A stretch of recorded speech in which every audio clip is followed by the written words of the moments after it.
Ce qu'on voit ici, c'est un des organes les plus étonnants du corps humain, le cœur. C'est un muscle étonnant parce qu'il est capable de travailler sans arrêt pendant toute la vie. Il commence son travail de pompe, capable de faire circuler le sang dans tout l'organisme alors qu'on n'est encore qu'un tout petit fœtus âgé d'à peine 8 semaines après la conception, et travaille tout le temps, jour et nuit, jusqu'à notre dernier jour de vie. Pour comprendre comment le cœur fait circuler le sang, il est dessiné ici avec tous les vaisseaux qui l'entourent. On peut voir les vaisseaux qui arrivent au cœur et ceux qui partent du cœur. Mais on comprend mieux comment le sang circule dans le cœur si on regarde ce qui se passe à l'intérieur du cœur. Laissez-moi vous montrer ça. Ce qu'on va faire, c'est suivre le parcours du sang à travers le cœur sur ce schéma. C'est un peu comme si on avait coupé le cœur en deux. On voit mieux comment ces gros vaisseaux arrivent au cœur et partent du cœur. Je vais aussi me servir d'un autre petit schéma dans ce coin qui va représenter une personne. Voici sa tête, ses bras et au milieu de sa poitrine, son cœur. On va faire aussi ses jambes. Alors, le cœur récupère le sang en provenance de tout l'organisme, s'occupe de l'envoyer au poumon pour qu'il soit réoxygéné, avant de le redistribuer à nouveau. Donc le sang qui vient de ce bras arrive par ici, le sang qui vient de l'autre bras arrive aussi par ici, et le sang qui vient de la tête rejoint le cœur au même endroit. En fait, le sang provenant de ces trois endroits arrive dans une seule et même grosse veine qu'on appelle la veine cave supérieure.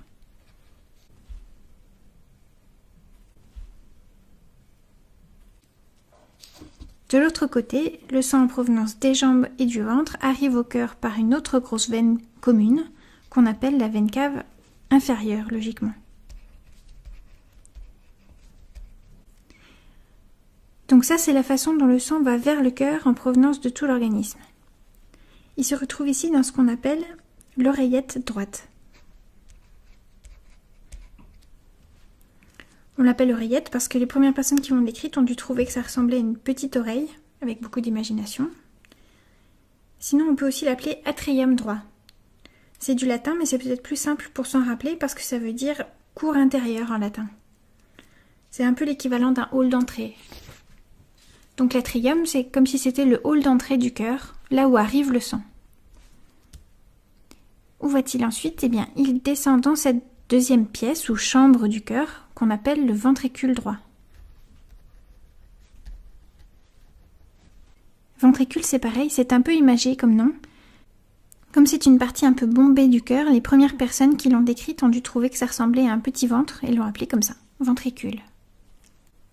En se contractant, le cœur va ensuite propulser le sang contenu dans ce ventricule en direction des poumons, à travers ce qu'on appelle l'artère pulmonaire.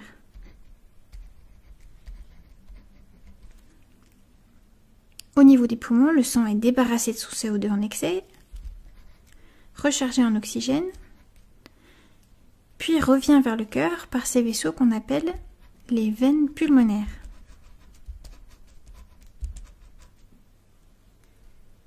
On ne les voit pas toutes là parce que certaines sont derrière le cœur, mais elles se rejoignent toutes ici, dans le deuxième hall d'entrée du cœur qu'on appelle l'atrium gauche, ou oreillette gauche, c'est la même chose. On voit qu'il y a une certaine symétrie dans le cœur. Puisque c'est une double pompe, il y a deux entrées, deux atriums, mais aussi deux ventricules. On a donc ici le ventricule gauche, dans lequel le sang de l'oreillette gauche descend avant d'être éjecté en direction de tout l'organisme par cette grosse artère qu'on appelle l'aorte. Ce qu'on voit ici, ce sont des vaisseaux qui partent ensuite de l'aorte, celui-ci en direction du bras droit et de la tête, celui-ci également en direction de la tête, et celui-là vers le bras gauche. Je vais les rajouter sur ce petit schéma d'ensemble.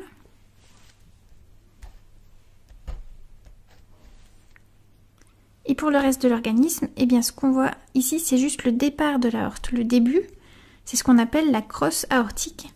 Mais ensuite, l'aorte se poursuit, elle passe derrière le cœur et descend par là, en donnant naissance à des vaisseaux à destination des organes de l'abdomen au passage, avant de se séparer comme ça.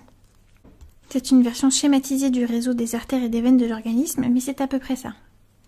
Une chose importante à préciser, c'est que sur ce schéma, j'ai représenté les veines en bleu et les artères en rouge, parce que le sang qui se trouve dans l'aorte est riche en oxygène, ce qui lui donne une couleur rouge, alors que celui qui vient des organes et arrive au cœur est plus foncé parce qu'il est moins riche en oxygène. Et on le représente habituellement en bleu. Ce qu'on voit sur ce schéma-là, c'est que pour les vaisseaux de la circulation pulmonaire, c'est-à-dire ceux-là, c'est l'inverse. L'artère pulmonaire est en bleu, parce qu'elle contient du sang pauvre en oxygène, alors que les veines pulmonaires contiennent du sang riche en oxygène, donc rouge. Pour ne pas se mélanger les pinceaux, il y a un petit truc mnémotechnique. En fait, on utilise le terme veine pour tous les vaisseaux qui vont vers le cœur. Ça commence tout par un V. Veines vont vers le cœur. Donc, dans la circulation systémique, les veines sont en bleu, mais dans la circulation pulmonaire, en rouge. A l'inverse, le mot artère est utilisé pour désigner n'importe quel vaisseau qui part du cœur. On peut s'en souvenir parce que dans le mot partir, il y a les premières lettres du mot artère, A-R-T. Donc même si cette grosse artère-là est pleine de sang pauvre en oxygène, c'est bien une artère. Ce qui nous reste à voir sur ce schéma, ce sont les valves du cœur. Elles sont importantes parce que c'est grâce à elles que le sang circule dans le bon sens à l'intérieur du cœur. Et bien de ce côté-là, c'est la valve qu'on appelle la valve mitrale qui évite le reflux du sang et qui oblige le sang à aller de l'oreillette vers le ventricule gauche. Et de ce côté-là, c'est la valve qu'on appelle la valve tricuspide qui empêche le reflux du sang et qui l'oblige à aller dans le sens oreillette droite vers le ventricule droit. Il y a aussi deux autres valves ici, qui ont des noms plus faciles à retenir. À la base du tronc commun de l'artère pulmonaire, c'est la valve pulmonaire. Et à la base de l'aorte, la valve aortique. Donc si on refait le tour, le sang arrive par l'oreillette droite ou atrium droit, descend dans le ventricule droit, puis part du cœur dans l'artère pulmonaire en direction des poumons, revient vers le cœur par les veines pulmonaires, dans l'oreillette ou atrium gauche, puis dans le ventricule gauche, et c'est reparti pour un tour.